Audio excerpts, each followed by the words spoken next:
Buenos días, estamos en la Iglesia Carisma, es una bendición estar aquí compartiendo la palabra de Dios y en esta mañana estaremos hablando acerca de cómo realmente cambiar un corazón que sea tal vez endurecido. Vemos en muchas partes de la palabra cómo se emplea esta palabra y en nuestra primera escritura estaría en Marcos 6, y el versículo 45, dice: enseguida hizo a sus discípulos entrar en la barca, Jesús, e ir delante de él a Betsaida, y en la otra ribera, entre tanto que él despedía a la multitud. Y después que los hubo despedidos, se fue al monte a orar, y al venir la noche, la barca estaba en medio del mar, y él solo en tierra. Y viéndoles remar con gran fatiga, porque el viento les era contrario, cerca de la cuarta vigilia de la noche, vino a ellos andando sobre el mar, y quería adelantárseles. Viéndole ellos andar sobre el mar, pensaron que era un fantasma, y gritaron, porque todos le veían y se turbaron. Pero enseguida habló con ellos y les dijo: tened ánimo, yo soy, no temáis. Y subió a ellos en la barca, y se calmó el viento, y ellos se asombraron en gran manera, y se maravillaban, porque aún no habían entendido lo de los panes, por cuanto estaban endurecidos sus corazones. Noten lo que dice otra vez, voy a leer esta parte. Dice: ellos se asombraron en gran manera y se maravillaban, porque aún no habían entendido lo de los panes, por cuanto estaban endurecidos sus corazones. ¿De qué está hablando de los panes? El relato que cuenta antes de esto está hablando acerca de la alimentación de los 5.000.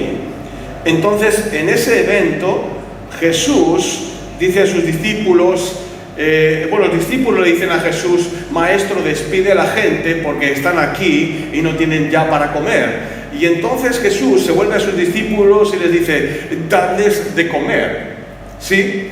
Y entonces ellos también se turbaron y dijeron: ¿cómo pues nosotros podemos comprar o tenemos 2.000 denarios para dar de comer a todo el mundo?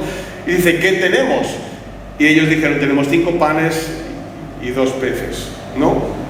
Y entonces los dieron de repartir a todos que estaban allí. Algunas personas piensan y dicen los teólogos que los trocitos de los peces eran muy pequeños. Y también los trocitos del pan eran muy pequeños, como cuando los partimos aquí como si fuese para la cena del Señor. Pero hay palabras que desmontan todos estos argumentos. La primera palabra que utiliza ahí dice que comieron, no, y se saciaron. Nadie se va a saciar con un chinguito de pan así. ¿Sí? ¡Qué bueno, me llené! ¿No? Porque si no, la próxima cena de iglesia vamos a hacer algo así. Vamos a repartir un pancito y ¡qué bueno! ¿Se llenaron? No, sí, aleluya, el milagro. ¿Sí? No, dice que comieron y se saciaron.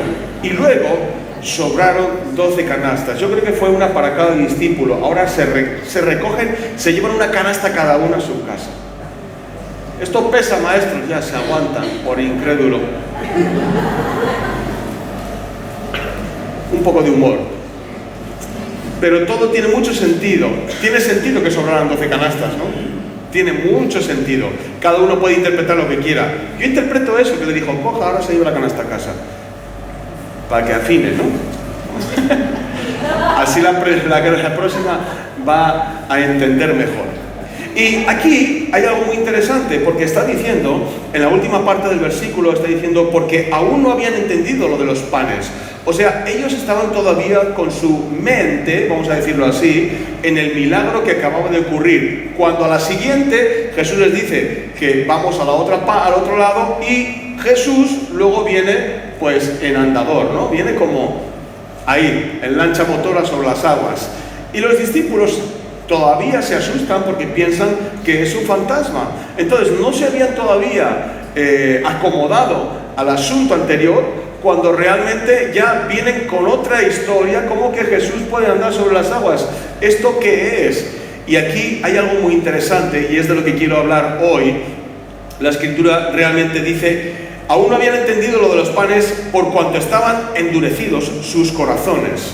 La versión viviente que quiero leer dice: porque todavía no entendían el significado del milagro de los panes, tenían el corazón demasiado endurecido para comprenderlo. Tenían el corazón demasiado endurecido para comprenderlo. Y la versión de Palabra Dios para Todos dice: porque no podían entender lo que acababa de ocurrir, por la misma razón tampoco entendieron el milagro de los panes. Su mente no lo podía captar. ¿Sí? O sea, no podían entender lo que estaba pasando, que Jesús viniese sobre las aguas andando y que de repente subiese a la barca y también se calmase la tempestad. No lo podían entender, porque todavía estaban masticando lo que había pasado antes ahí con el tema de los peces. Entonces, la Biblia, lenguaje actual, dice: tenían la mente cerrada. La Biblia, versión viviente, dice: demasiado endurecido para comprenderlo, tenían su corazón. Y la Palabra Dios para Todo decía: su mente no podía captarlo. Ahora, hay algo que necesitamos entender aquí, es lo que vamos a hablar luego, y es cómo muchas veces nosotros actuamos, o qué significa esta dureza de corazón, ¿no? Porque hay muchas formas de llamarlo, pero lo mejor es poder entender qué es. Y lo que está claro, que los mismos discípulos que estaban con Jesús tenían esa dureza de corazón, pero luego dice también: su mente no lo podía entender. Ahora, en el original hebreo, estábamos compartiendo esto en el retiro de mujeres, si hubiesen sido mujeres, si hubiesen venido, lo hubiesen escuchado. Aparece la palabra corazón, que es leván, ¿verdad? O led. Y entonces, en el hebreo no existía una palabra para cerebro o para mente, sino que la palabra que utilizaban era leván y era corazón. Por eso la Biblia dice: del corazón mana la vida, o Señor, también alabamos con todo nuestro corazón, ¿verdad? Con todo nuestro ser. O también habla de la sabiduría en el corazón para discernir entre la verdad y el error. Proverbios está lleno de todas estas expresiones, de la sabiduría de nuestro corazón. Ahora, ¿la sabiduría dónde está? Normalmente en nuestra mente, pero para el judío corazón era lo mismo que mente y lo mismo que alma. El alma estaba y los sentimientos estaban en el corazón. Por ejemplo, David decía: he derramado mi corazón delante de ti, Señor. ¿Verdad? ¿Qué era su corazón? Su alma. Eran sus emociones, sus sentimientos, derramando nuestro corazón, ¿no? O tengo mi corazón contrito. También desde el corazón se tomaban decisiones, ¿verdad? El deseo de mi corazón. Señor, gracias que tú has contestado el deseo de mi corazón, mi petición, mi súplica. ¿Dónde está el deseo? ¿Dónde están nuestros deseos? En nuestra alma. Están nuestros deseos, está nuestra voluntad, están nuestros pensamientos, y ahí discernimos entre nuestros pensamientos. Amén.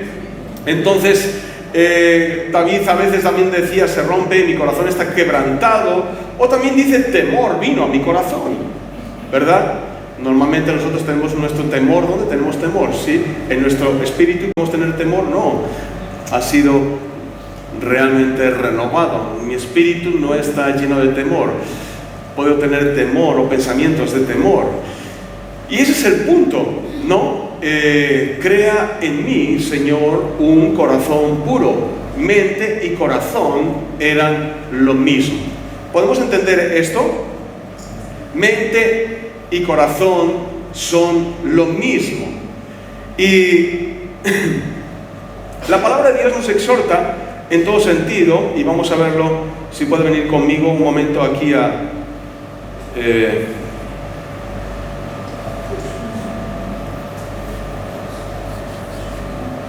Efesios 4, 17.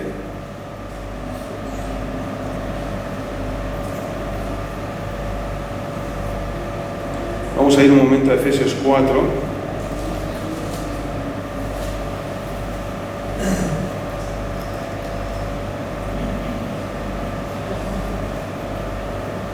Y miren lo que dice ahí, es interesante.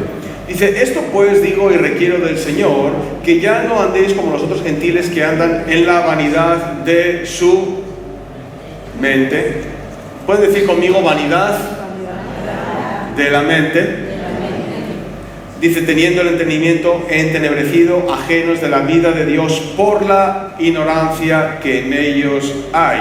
Ahora, cuando una persona, fíjate, la palabra que dice es bastante fuerte, está escondida entre líneas, pero para mí es bastante fuerte. Dice, ajenos de la vida de Dios por la ignorancia que en ellos hay. Castellano moderno, no se enteran de la fiesta. No se enteran de la fiesta. Y es algo que da pena que un creyente no se entere de la fiesta. ¿Por qué? Por la ignorancia que en ellos hay. Y como dice ahí también, teniendo el entendimiento entenebrecido. La palabra diría también el corazón, ¿verdad? Endurecido. Podríamos decirlo tranquilamente. Ahora, cuando decimos el corazón endurecido, no estamos diciendo tiene un demonio, el hermano está mal, pasa algo, está tal. No, el corazón endurecido, lo vamos a decir de una manera sencilla, no ha renovado su mente. Y corazón endurecido, dicho de una manera muy simple, significa no te apetece cambiar de manera de pensar. Es así, la descripción más literal y más coloquial, más sencilla. No le apetece cambiar la manera de pensar. Entonces usted se endurece. Se endurece en su corazón. Se endurece en su corazón. ¿Dónde se endurece? En su mente. Yo no pienso así. ¿Se está usted endureciendo el corazón? No, se está endureciendo en su mente. ¿Cómo? Siendo necio. Yo no pienso así. Endureció su corazón. Su corazón no, su mente. Endureció su mente al creer y pensar que lo sabe todo, al creer y pensar que tiene toda la información, al creer y pensar que lo que sabe es correcto. ¿Qué endureció? Su corazón, no, su mente.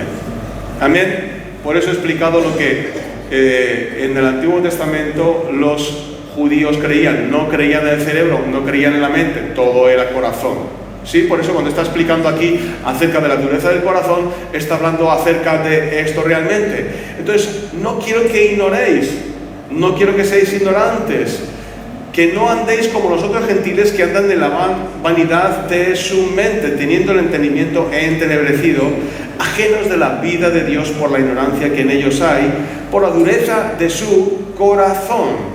Por la dureza de su corazón. Por la dureza de su corazón.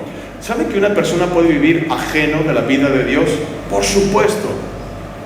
Por eso hay tantos creyentes que no parecía que fueran creyentes. Y no estoy hablando de su testimonio, por favor. Tampoco te estoy condenando en el sentido tú no vives como un creyente. No es el punto de la predicación. El punto de la predicación está en que no estás recibiendo lo mejor de Dios. No estás disfrutando de la mesa de tu Padre. No estás disfrutando del gran banquete. No estás disfrutando de todas aquellas cosas que Dios te da. ¿Por qué? Ajeno de la vida de Dios. Oye, ¿sabes que Dios quería darte esto? ¿Que Dios quería darte lo otro? No, no sabía, pastor. Estás ajeno a la vida de Dios. Oye, ¿sabes que Dios te quería bendecir de esta manera? ¿Quería darte esto? ¿Quería darte lo otro? No, no sabía. Estás ajeno a la vida de Dios. Estás al margen de la vida de Dios. Deformando santamente la Biblia. Me gustaría decir, es como junto al camino. Dice que una parte de la semilla fue sembrada junto al camino. Recuerdo una vez un pastor dijo, estos son los que están junto al camino. Escuchan la palabra, oyen la palabra, pero no disfrutan de la gracia ni del favor de Dios, porque están junto al camino. ¿Cómo se llamaba Jesús? El camino. Hola. ¿Cómo se llamaba Jesús? Yo soy el camino. Ole. La verdad. La vida. ¿Cómo se llaman los que reciben la palabra y no lo hacen? Los que están junto al camino. Y ahora sí, Puede ser una deformación santa, pero yo diría, cuando estás en Él, estás en el camino. Ahora, no quiero decir, hermano, yo me he salido del camino, ya no estoy en Él. No estoy diciendo esto. Estoy hablando de renovar nuestra mente. Estoy hablando de poder entender lo que la palabra de Dios dice y quiere acerca de nosotros también. Dice, ajenos de la vida de Dios por la ignorancia que en ellos hay, por la dureza de su corazón, los cuales después que perdieron toda sensibilidad, se entregaron a la lascivia para cometer con avidez toda clase de impureza, mas vosotros no habéis aprendido así a Cristo. Si en verdad le habéis oído y habéis sido por Él enseñados conforme a la verdad que está en Jesús, en cuanto a la pasada manera de vivir, ¿qué dice ahí? Despojaos del viejo hombre que está viciado conforme a deseos engañosos y renovaos ¿en dónde? En el espíritu de vuestra mente, corazón, mente, y vestíos del nuevo hombre, la nueva mujer, creado según Dios en la justicia y santidad de la verdad. Por lo cual, desechando la mentira, hablad verdad cada uno para con su prójimo, porque somos miembros los unos de los otros. Es interesante, y luego aquí dice, aireos, pero no pequéis, no se pongan sobre vuestro enojo, no deis lugar al diablo, el que hurta no hurte más, bueno, una serie de cosas ahí interesantes, pero a lo que yo me quiero centrar. En cuanto a la pasada manera de vivir, despojaos del viejo hombre que está viciado. Y en cuanto está hablando del viejo hombre, no está hablando de discotecas o de tomar alcohol o de fumar o de tal, que también estaría muy bien, pero está hablando del viejo hombre con su vieja manera de pensar. Está hablando de su vieja manera de pensar. Despojaos del viejo hombre, despojaos de la vieja manera de pensar. ¿Sí? Es interesante que está hablando de eso.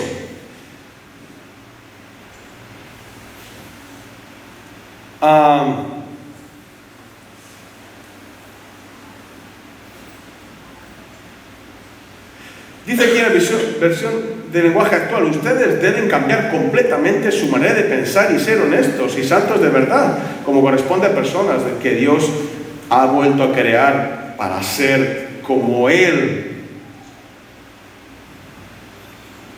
Y la versión de Palabra de Dios para Todos dice, se les enseñó a dejar atrás la forma de vida que llevaban antes. Ese viejo ser va de mal en peor. Aprendieron a renovar su forma de pensar por medio del Espíritu y a revestirse del nuevo ser que Dios creó a su imagen, para que practique la justicia y la santidad por la verdad. Y eso es interesante. Cuando un creyente quiere entender y vivir acerca de las cosas de Dios y no estar ajeno de las cosas de Dios, me encanta vivir en los negocios de mi padre, me encanta vivir en las cosas de Dios, me encanta sentarme en el banquete de mi padre. No quiero estar ajeno de las cosas de Dios. A veces el creyente malinterpreta las cosas de Dios, responsabilidades. Cuanto más sepa de la palabra, más cosas me van a mandar a hacer. Bueno, eso es madurez, realmente, ¿no? Esto pasa cuando estudias, cuando creces, cuando te vas a casar o te casas, cuando compras una casa, cuando compras un coche. Pues que no voy a comprar un coche porque luego me van a obligar a pagarlo. ¡Qué gente más mala! Es que no me voy a apuntar a una universidad porque luego, fíjese, voy a tener que hacer exámenes, me voy a estresar.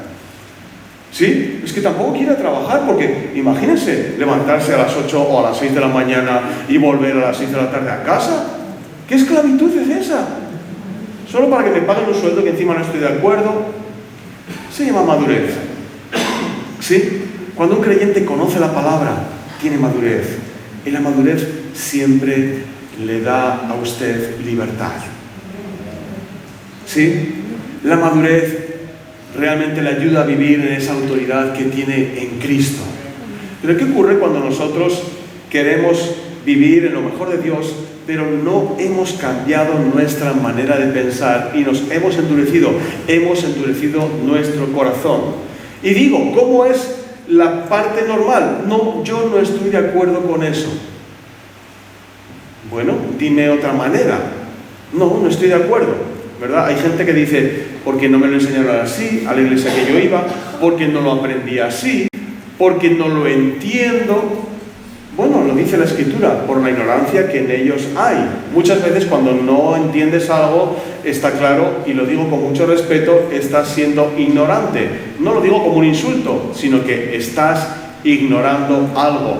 Te falta el conocimiento, no tienes toda la información, dicho de otra manera. Muchas veces no podemos opinar porque no tenemos toda la información. Y a veces, sin tener toda la información, nuestro corazón se endurece. Imagínense, los discípulos, porque muchas veces decimos, qué bien, qué fácil, estaban con Jesús, era igual, no cambia. A veces idealizamos las cosas, pero lo tenían igual de difícil, porque Jesús acababa de hacer un milagro con 5.000 personas, alimentándolos con unos pocos panes y con unos pocos peces, y ellos habían endurecido su corazón, todavía estaban dándole vueltas R que R. ¿Dónde está el truco? ¿Dónde está el truco? Este es amigo de David Copperfield. ¿Dónde sacó los panes? ¿Dónde sacó los peces? ¿Dónde está el truco? ¿Qué tenían que cuestionar ahí? No, pues le estaban dándole vueltas. Estaban dándole vueltas. Y luego viene caminando sobre las aguas y todavía, dice la Escritura, todavía no habían salido de un asombro, que seguían asombrados por la nueva cosa también y tenían dureza en su corazón.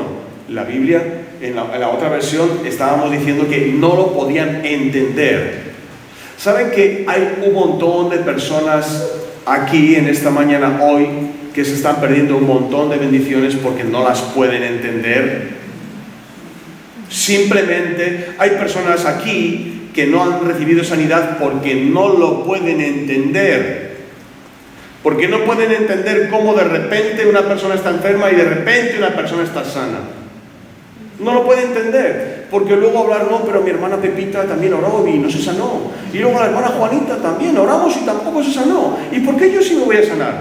Señor, tienes que orar, sanar primero a la hermana Pepita, la Juanita. ¿Saben? La fe es personal. La fe no es una encuesta. ¿Sí? Señor, si sanaste al 20% de la iglesia, tengo el 60% de probabilidades de que yo también me sane. Señor, tú, si prosperaste económicamente al 80% de la iglesia, uy, en esta iglesia hay prosperidad, hay una unción, tengo el 90% de posibilidades. La fe no es así. La fe es o sí o no lo creo o no lo creo. Y muchas veces la gente toma su propia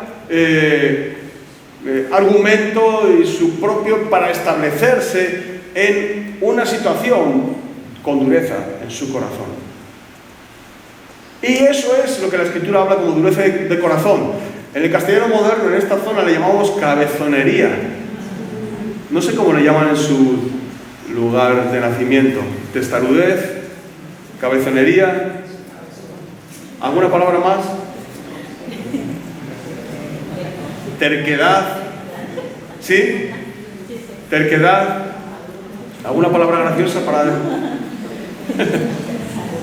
Usted se establece en esto y no tiene ninguna razón para establecerse en eso, pero ha decidido creer que va a ser muy difícil que Dios le sane, porque tiene los informes médicos, porque tiene el testimonio de Pepita y de Juanita que tampoco se sanaron con la misma enfermedad.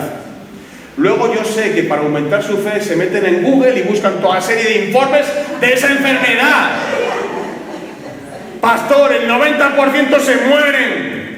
Pues usted va a ser parte de eso. Y empiezan a tener los mismos síntomas. Sí, pastor, se me está cayendo pelo. No, hermano. Ese es el pelo que se nos cae siempre en verano, ese cambio de pelo. No se preocupen, a los perritos también les pasa. Es la verdad, lo digo en serio. Ven, se me caen mechones de pelo, pastor. No es verdad, cara pálida, tengo la cara pálida. Y empieza usted a reflejar todos los síntomas que están ahí escritos. Hace 3 días que no duermo mal. No, hace medio año que no duermo bien. ¿Entiende lo que quiero decir? Dureza de corazón es no entender lo que está escrito. Dureza de corazón es no ponerse de acuerdo con la palabra de Dios cuando es la única que te puede ayudar. Dureza del corazón es estar en esta congregación, y lo digo con mucho cariño y con mucho respeto, no estoy acusando a nadie, y estar ahí junto al camino, no estar dentro del ajo, no estar dentro del tema, no estar en lo que Dios está haciendo en este lugar, solo venir, sentarse y oír, irse a su casa y ya. Eso es dureza de corazón. Usted está junto al camino, no se está enterando de la fiesta, de la mitad de las cosas que están ocurriendo aquí, porque solo lo ve el domingo por la mañana. Eso también es dureza de corazón. Ajenos a las cosas que pasan, ajenos a la vida de Dios, ajenos a bendiciones que el Señor está haciendo y está tomando. ¿Saben? La vida de Dios en un creyente, evidentemente está en su casa, pero continúa en la congregación. La congregación es ese lugar donde Dios desarrolla la vida del creyente individualmente. Ese es el huerto de Jehová. Los que están plantados en el huerto de Jehová, ¿qué dice la Escritura? Florecerán. ¿Saben que hay personas que no se plantan en una congregación? Y esto no formaba parte del mensaje, así que se lo traigo de regalo. Hay personas que no se plantan, no en esta, en ninguna, solo visitan iglesias. Son personas que nunca prosperan. ¿Por qué? Porque solo aquellos que se plantan florecerán. Hola. Si usted es visitante, ¿sabe lo que recibe? Beneficio de visitante. Los buenos días en todos los sitios que vaya. No le van a faltar buenos días en todos los sitios que vaya, sea aquí o sea donde sea. Va a ser una persona bendecida y saludada. Va a tener el misterio de saludación en su vida. Se le va a saludar, pero no va a estar nunca plantado, nunca va a desarrollar, nunca va a crecer, nunca va a dar fruto. ¿Por qué he dicho eso, pastor? No lo sé, porque no lo tenía preparado, pero a alguien le viene bien en esta mañana. ¿Esto por qué tiene que ver? Tiene que ver con el ser ajenos a la vida de Dios, estar junto al camino y no en el camino, estar junto a, viendo cómo, ¿verdad? ¿Saben que cuando Jesús dio de comer a los 5.000, luego se subió a la barca y se fue al otro lado y todo el mundo no le siguió? ¿Quién le siguió? Los que estaban cerca de él. Hay mucha gente que tenía interés en escuchar al que hacía milagros, al sanador, al que echaba fuera demonios. Queremos ver a ese predicador famoso, a ese profeta, queremos verlo. Y Jesús tenía compasión de ellos. ¿Saben por qué? No porque fuesen aquí o allá o esto o lo otro. ¿Sabes una de las razones más grandes que tenía Jesús para tener compasión de ellos? Porque estaban como ovejas sin pastor. Ese es uno de los motivos más grandes. ¿Por qué? Porque cuando tú estás en delicados pastos, comes bien, estás protegido, eres bendecido. ¿Saben? No dejen que la ignorancia a veces nos robe lo mejor de Dios. Hay muchas cosas que nosotros podemos cambiar, pero una importante les quiero dejar aquí. Esto pues digo y requiero del Señor, que no andéis como los otros gentiles que andan en la vanidad de su mente. Lo voy a decir de otra manera, ¿verdad? Con la autoridad del Señor le digo lo siguiente: ya no vivan como los que no conocen a Dios, dice la versión viviente. Andar en la vanidad de su mente, dice la Reina Valera. Versión viviente: no anden como los que no conocen a Dios. Pero no lo digo a modo de maldición, lo digo a modo de beneficio. Tú eres un hijo de Dios, tienes un pacto, tienes autoridad en el nombre de Jesús, tienes una herencia, perteneces a un reino, tienes los beneficios del reino. No puedes ignorar esto. solamente por decir, yo no pienso igual, pastor, que lo que usted está hablando. Yo no pienso igual que lo que dice la Escritura. Sería bueno que, como dice aquí, se vistan del nuevo hombre, de la nueva mujer, y que no viva como si ya no conociese a Dios, cuando tiene tantas cosas buenas por disfrutar de parte de Dios. Renovaos en el espíritu de vuestra mente. Renovaos en el espíritu de vuestra mente, corazón. Renueven su corazón, renueven su corazón, renueven su corazón, renovemos nuestro corazón. Hay tantas cosas que podemos cambiar y pensamos que por haber venido a la iglesia ya hemos renovado todo.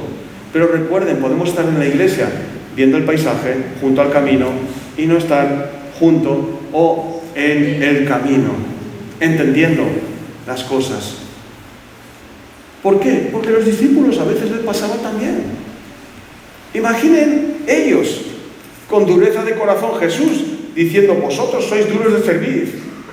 Vosotros tenéis dureza en vuestro corazón. La semana que viene veremos más de esto. El apóstol Pablo, hablando a los judíos, tienen dureza de corazón. Porque no han entendido el plan de Dios. ¿Saben que los judíos se perdieron a Jesús? ¿Por qué? Por su dureza de corazón. Alguno de ellos llegó a decir, ¿acaso en Belén va a nacer algún profeta? ¿Acaso en Belén ha nacido alguna vez algún profeta? Dureza de corazón. Su mente no se podía ensanchar para entender la palabra. Y me encantaría que pudiéramos decir esto: renoven el espíritu de su mente, vístanse del nuevo hombre creado según Dios, vístanse de la nueva mujer creada según Dios. Usted no es Pepita ni Juanita, usted no es Antonio ni Pedro, vístase del nuevo hombre. Pónganse ideas, argumentos nuevos, pongan ideas, argumentos nuevos en su mente también. Vístanse del nuevo hombre. Qué bueno levantarse por la mañana y en vez de seguir pensando las mismas cosas que pensamos, que nos llevan a veces a sentirnos mal. A veces se siente mal. ¿Se ha dado cuenta por qué? Usted está poniendo pensamientos continuamente, preocupaciones, inquietudes, a veces depresión. Está dándole.